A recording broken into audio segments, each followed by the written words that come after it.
ልነግርህ የምወደው ወይም ህብረተሰቡ እንዲያውቀው የምፈልገው ብዙዎች እንዳሉ እንኳን ሳይታወቁ አብረውን ለአመታት ኖረዋል፣ መድረክ ላይ አገልግለዋል፣ እጅ ጭነዋል፣ ትንቢት ተናግረዋል፣ መገለጥ አምጥተዋል፣ በፈውስ አገልግለዋል። በሰዶማውያን ነው እንዳሉ እንኳን ሳናውቅ ማለት ነው። በዝማሬ አገልግለውናል፣ አስመልከውናል። አሁንም እያስመለኩ ነው ያሉት። አሁንም መገለጥ እያመጡ ነው። ይህንን ደግሞ ጥያቄ ይዘው ብቅ የሚሉ አካላት የማንጠብቃቸው ሰብአዊ መብት ጥያቄ ይዘው ብቅ ማለታቸውን ህብረተሰባችን በዚህ ጉዳይ ያለው ግንዛቤ ያው በተለያየ ምክንያት አናሳ ከመሆኑ የተነሳ በስፋት መነገሩ ሽፋን እንዲያገኝ ህጋዊ መብት ሆኖ እንዲቆጠር ለምን ራሳቸውን አይገልጡም? በቃ መብታችን ነው ተፈጥሯችን ነውና እኛ መሆን የምንፈልገውን ማንም በጫና አትኑ ብሎ ሊከለክለን አይችልም። ቤተክርስቲያን ውስጥ ከነበረ አመታት ተቆጥሯል። ቤተክርስቲያን ዝም ማለቷ መናገሯ ነው። ተባብር ያለው በርቱ። ግብረ ሰዶማዊነት መጽሐፍ ቅዱስ ሲነግረን እንግዲህ የምናውቀው ከዘፍጥረት መጽሐፍ ጀምሮ ነው። ዘፍጥረት 19 ላይ ጀምሮ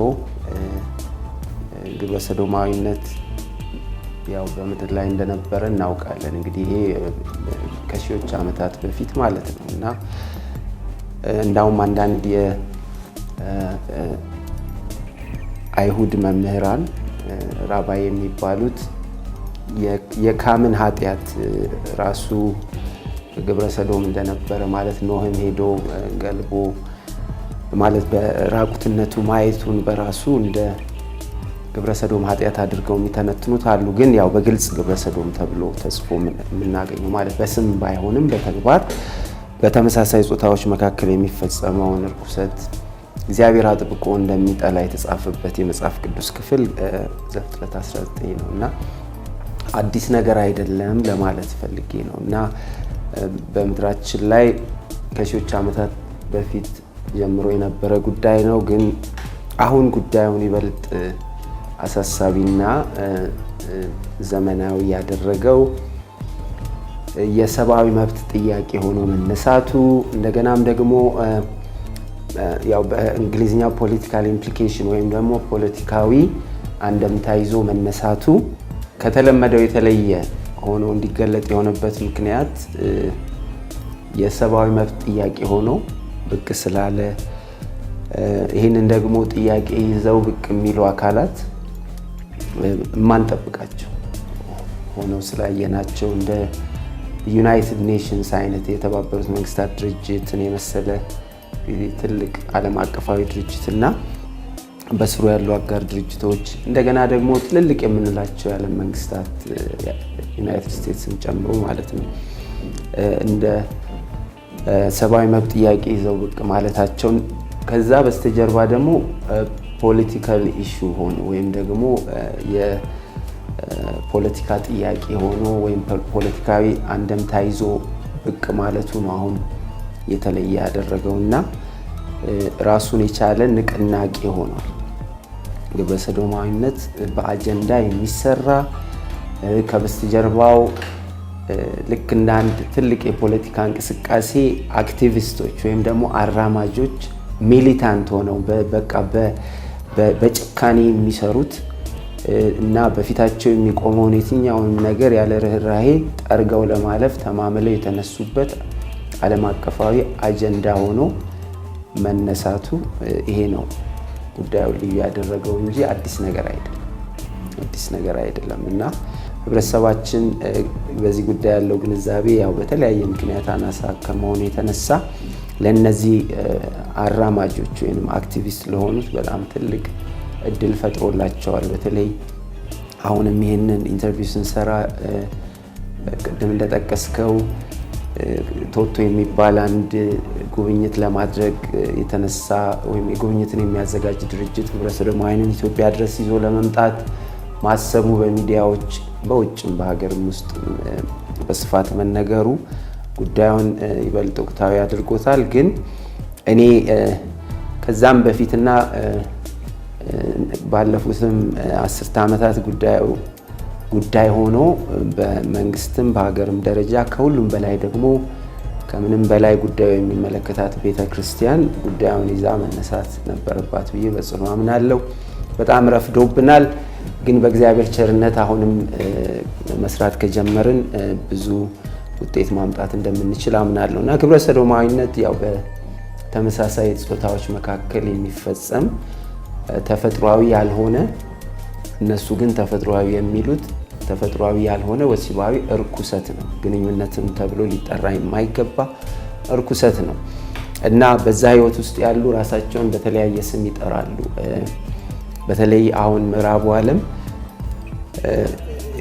LGBTQI እያለ ያው የሚደረድራቸው ፊደላት አሉ እና LGBTQI ምንድነው የሚለውን ቢያንስ መናገሩ ተገቢ እንደሆነ አስባለሁ። LGBT የሚለው ምህጻረ ቃል ነው። L ሌዝቢያን የሚለውን ሴቶች ግብረ ሰዶማውያንን ይወክላል። G ደግሞ ጌይ ወንዶቹን ያው ማልወደው ቃል ነው። ጌይ የሚለው ጌይ ማለት ደስተኛ ለማለት ነው። ግብረ ሰዶማውያን ደስተኛ እንዳልሆኑ እኔ በግልጽ አውቃለሁ በብዙ አጋጣሚዎች እና ጌይ ነን ይላሉ፣ ደስተኛ ነን ለማለት ነው። ቢ ደግሞ ባይሴክሹዋል ማለት ሁለቱንም ጾታ የሚገናኙ እና ደግሞ ቲ ትራንስጀንደር ማለት ጾታ ቀይረው ወንዱ ወደ ሴት ሴቷም ወደ ወንድ የሚቀየሩበት ሂደት ነው እና ያንን ህይወት ትራንስጀንደር ይሉታል። ትራንስጀንደር በስሩ ሁለት ክፍሎች አሉ፣ ትራንስቬስታይት እና ትራንስሴክሹዋል። ትራንስቬስታይት ማለት ልብስ ወንድ ሆኖ የሴት ልብስ መልበስ የሚያምረው እና ቀሚስ እያደረገ ተሽቀርቅሮ የሚሄድ ወንድ ማለት ነው። ሌላ ጾታዊ ለውጥ የሚያስከትል ቀዶ ሕክምና ያላደረገ ማለት ነው። ግን ደግሞ ቀዶ ሕክምና አድርጎ ከወንድ ወደ ሴት ወንዱ ለምሳሌ ብልቱን አስቆርጦ የሴት ብልት የሚመስል አርቲፊሻል ነገር ካሰራ ያ ትራንስሴክሹዋል ይባላል። ወይም ሴቷ ደግሞ ወንድ ለመምሰል ሙከራዎች ካደረገች በሆርሞን በተለያየ መንገድ ትራንስሴክሹዋል እና እነዚህ ሁለቱ ተዳምረው ትራንስጀንደር ይባላል እና ሌላው አይ ሪፕሬዘንት የሚያደርገው ወይም የሚወክለው ኢንተርሴክስ የሚለው ነው። ኢንተርሴክስ ማለት በእኛ ፍናፍንት በአማርኛው፣ በሕክምናው ደግሞ ሄርማፍሮዳይት የምንለው ሁለቱንም የጾታ ብልቶች የያዘውን ለራሳቸው አጀንዳ ማስኬጃ ማራመጃ ወደ ክልላቸው አስገብቶታል። ከግብረ ሰዶም ጋር ምንም ግንኙነት የለውም። የተፈጥሮ ችግር ነው። ጄኔቲክ አብኖርማሊቲ ወይም የዘረመል ቀውስ የሚያመጣው ችግር ነው። እነሱ ግን ደባልቀው አይ የሚለውን ጨምረዋል። ኪው ያው ኩዊር ለማለት ነው። ግብረ ሰዶም በሌላ ስም የሚጠራበት ነው። ብቻ በዚህም በዛም በዚህ ምህጻረ ቃል LGBTI ኮሚዩኒቲ ተብለው ይጠራሉ እና ያው ማህበረሰብ ለማለት ነው እና ማይኖሪቲ ነን፣ አናሳ ነን፣ በቁጥር አነስተኞች ነን፣ ስለዚህ መብታችን ይከበር ብለው ከፍተኛ ዘመቻ ነው የሚያካሂዱት። በተለይ ባለፉት 3 አስርተ ዓመታት ያካሄዱት ዘመቻ በጣም ውጤታማ ከመሆኑ የተነሳ የዓለማትን ሕግ እስከ ማስቀየር በተለይ ትልልቅ የሚባሉ ሀገራትን አሜሪካን ጨምሮ ማለት ነው ሕግ አስቀይረው ግብረ ሰዶማዊነት ሕጋዊ ሽፋን እንዲያገኝ ሕጋዊ መብት ሆኖ እንዲቆጠር እስከ ማድረግ ሄደዋል። ግብረ ሰዶማዊነት በቁጥር ይሄን ያህል ነው ተብሎ የሚወሩ ነገሮች አሉ። ይሄን ያህል ናቸው፣ ይሄን ያህል ደርሰዋል ብለው ሰዎች በሚዲያ እንኳን በግልጽ ሲናገሩ የምንሰማው ነገር አለ።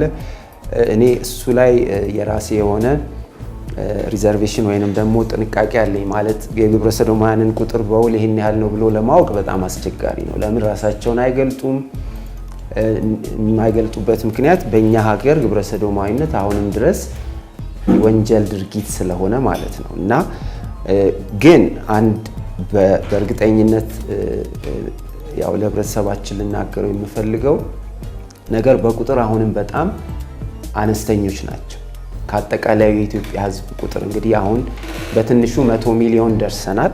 ከ100 ሚሊዮን የኢትዮጵያ ህዝብ አሁን 110 እንደሚደርስ ይገመታል። 1% አይሞሉ። 1% አይደለም ግማሽ ፐርሰንት 0.5% አይሞሉ እና ያ ማለት በጣም በጣም በቁጥር ትንሽ ናቸው። ይህንን እንዴት ለማለት ደፈርክ የሚል ጥያቄ መነሳቱ አይቀርም። ያው ከምናገኛቸው የተለያዩ ቀጥተኛም ባይሆኑ በተለያየ መልክ ከምናገኛቸው መረጃዎች የደረስንበት ድምዳሜ ነው እና እንዳውም ቁጥራቸው በዛ የሚለው ነገር ለነሱ አቅምን የሚፈጥር ነገር ስለሆነ ህብረተሰቡ ያንን ባያናፍስ በዚህ ጉዳይ እንናገራለን ብለው የሚነሱ ሰዎች እንደው በስተዋል እያሉ ለነሱ አጀንዳ ማራመጃ እንዳይሆኑ ጥንቃቄ ቢደረግ ጥሩ ነው ላለሁኝ። ግን የግሌን አመለካከት ብነግርህ ለኔ አንድም ብዙ ነው። እንዴት እንደዚህ ያልክ ብትለኝ ወስደው ወደ ከበረው የህግ መጽሐፍ ወደ እግዚአብሔር ቃል ነው እና ጥቂቱ እርሾ ሊጡን ሁሉ እንዲያቦካ አታውቁምን ይላል መጽሐፍ በተደጋጋሚ። እና አንድ ግብረ ሰዶማዊ በመካከላችን አለ ማለት ያ ጉዳይ ነገ ከነገ ወዲያ እንደ ሰደድ እሳት እንደ ኢንፌክሽን መዛመቱ አይቀርም። ይህንን መጽሐፍ ቅዱሳዊ መረጃ ላሳይህ እችላለሁ። እና ለዚህ ነው ጳውሎስም አንደኛ ቆሮንቶስ ምዕራፍ 5 ውስጥ ክፉን ከመካከላችሁ አውጡት፣ ጥቂቱ እርሾ ሊጡን ሁሉ እንደሚያቦካ አታውቁምን ብሎ ከአባቱ ሚስት ጋር ከእንጀራ እናቱ ጋር ስለሚተኛው ሰው በግልጽ የተናገረው። ማለት ወሲባዊ ርኩሰት ኃጢአት በባህሪው ይባዛል፣ ይራባል፣ ይጋባልም እና ግብረ ሰዶም ደግሞ በባህሪው እነሱ ምንድነው የሚሉት አክቲቪስቶቹ በቃ መብታችን ነው ተፈጥሯችን ነውና እኛ መሆን የምንፈልገውን ማንም በጫና አትኑ ብሎ ሊከለክለን አይችልምና ከኛ አልፍም ይላሉ። ይሄ እውነት አይደለም፣ ከእውነት የራቀ ነው። ከአራቱ ግድግዳ ማልፍ ነገር እንደሆነ ሊታሰብ አይገባም። ግብረ ሰዶማዊነት በባህሪው በአራት ግድግዳ ተወስኖ አይቀርም። አልፎ የሌሎችን መብት የሚረግጥበት ጊዜ ሁሌ ቅርብ ነው እና ምን ማለት ነው? በመድፈር ይገለጣል፣ በመክተብ ይገለጣል። መክተብ ይሉታል ሌሎችን ግብረ ሰዶማዊ ማድረግን ሂደትና ህብረተሰቡን ያዳርሳል እና የእግዚአብሔርን ቁጣ እኮ ያመጣው በሰዶምና ገሞራ ወቅት በቁጥር እጅግ በዝተው አይመስለኝም ከአጠቃላይ ህዝብ እና ጥቂቱ ነገር ምድሪቱን እንዳይሸፍን እግዚአብሔር በጊዜ የወሰደው እርምጃ እንደሆነ በጽኑ አምናለሁ እና እኛ አሁንም እነሱን እናጥፋ እያልኩ አይደለም። ያው ከጅማሬው አቋሜን ግልጽ ማድረግ ስላለብኝ ግብረ ሰዶማዊነትን አስመልክቶ የትኛውንም ትምህርት ወይንም መግለጫ በየትኛውም አጋጣሚ ስሰጥ ወይንም ስንሰጥ የምናገረው ነገር ምንድነው? ግብረ ሰዶማዊነትን ነው አጥብቀን የምንጸየፈው እንጂ ግብረ ሰዶማውያንን እንደ ሰው እንወዳቸዋለን።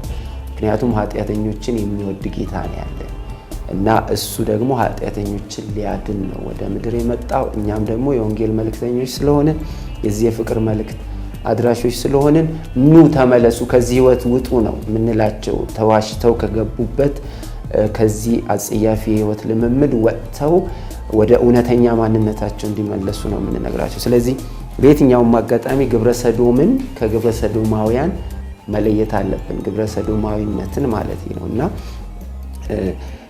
ስለዚህ ባጭሩ እነ ቶቶም አሁን በነገራችን ላይ በአንድ በኩል እነ ቶቶ ወደዚህ ለመምጣት አስበናል ማለታቸውን ያው ህብረተሰባችን ምን ያህል ይሄን ነገር እንደሚጸየፍ ለማወቅ ጥሩ አጋጣሚ ፈጥሮልናል። ለካ ባለፉት ዓመታት የተሰራው ህብረተሰብን በዚህ ጉዳይ የማንቃት ስራ ውጤት እያመጣ ነው የሚል በእርግጥ አንዳንድ ማስተካከያዎች ሊታከሉበት የሚገባ ቢሆንም ንቅናቄው ማለት እኛ አሁንም ጠባችን ከሰዎቹ ሳይሆን ከህይወት ዘይቤው እንደሆነና እነሱን በመግደል ሳይሆን እነሱን ከጥፋት በመመለስ ነው ከዚህ ህይወት እንዲወጡ መርዳት ያለብንና በሌላ በኩል ግን ስለዚህ ጉዳይ እንድንነጋገር ደግሞ እድል ፈጠረልን።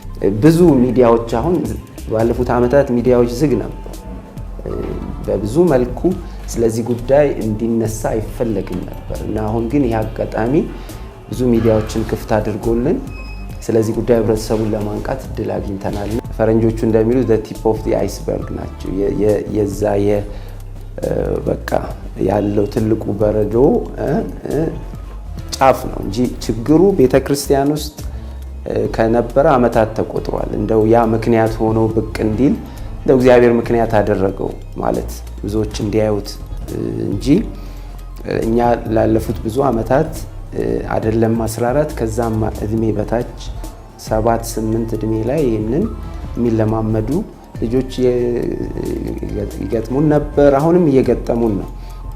በዛ አይነት ጉዳት ውስጥ ያለፉ ወጣት ሴቶች፣ ወንዶች ብቻ አይደሉም፣ ወጣት ሴቶች፣ ታዳጊ ሴቶችም ገጥመውናል እና እየገጠሙንም ነው ያሉት እና እንዳልኩ ቲፕ ኦፍ ዲ አይስበርግ እንጂ ችግሩ በጣም ሰፊ ነው እና እንዳውም ልነግርህ የምወደው ወይም ህብረተሰቡ እንዲያውቀው የምፈልገው ብዙዎች የተገለጠ ምልክትም የላቸውም እንዳሉ እንኳን ሳይታወቁ አብረውን ለዓመታት ኖረዋል፣ መድረክ ላይ አገልግለዋል፣ እጅ ጭነዋል፣ ትንቢት ተናግረዋል፣ መገለጥ አምጥተዋል፣ በፈውስ አገልግለዋል። ግብረ ሰዶማውያን ነው እና እንዳሉ እንኳን ሳናውቅ ማለት ነው። በዝማሬ አገልግለውናል፣ አስመልከውናል። አሁንም እያስመለኩ ነው ያሉት። አሁንም መገለጥ እያመጡ ነው እና ቤተክርስቲያን ስለዚህ ጉዳይ አለመናገሯ፣ ዝምታዋ ለዚህ የጠላት ስራ መስፋፋት ከፍተኛ አስተዋጽኦ አድርጓል። እንዳውም ለጠላት ቀኝ እጅም የመሆን ያህል ዝምታችን መተባበር ነው እና አንድ ታዋቂ ቴዎሎጂያን እንዳውም ሂትለር በስቅላት የቀጣው ዲትሪች ቦንሆፈር የሚባል አለ፣ በታሪክ ታገኘዋለህ እና ምን ብሎ ተናግሯል? የተናገረው ነገር በጣም ነው ለዚህ ነገር የሚመጥነው። ምን አለ? to keep silent in the face of evil is itself evil. to keep silent in the face of evil is itself evil. በክፉ ነገር ፊት ዝም ማለት ራሱ ክፋት ነው። ይሄን አለና ምን አለ? not to speak is to speak. not to speak is to speak. ዝም ማለት ራሱ መናገር ማለት ቤተክርስቲያን ዝም ማለቷ መናገሯ ነው። በቃ ተባብር ያለው በርቱ ቀጥሎ ማለት ነው።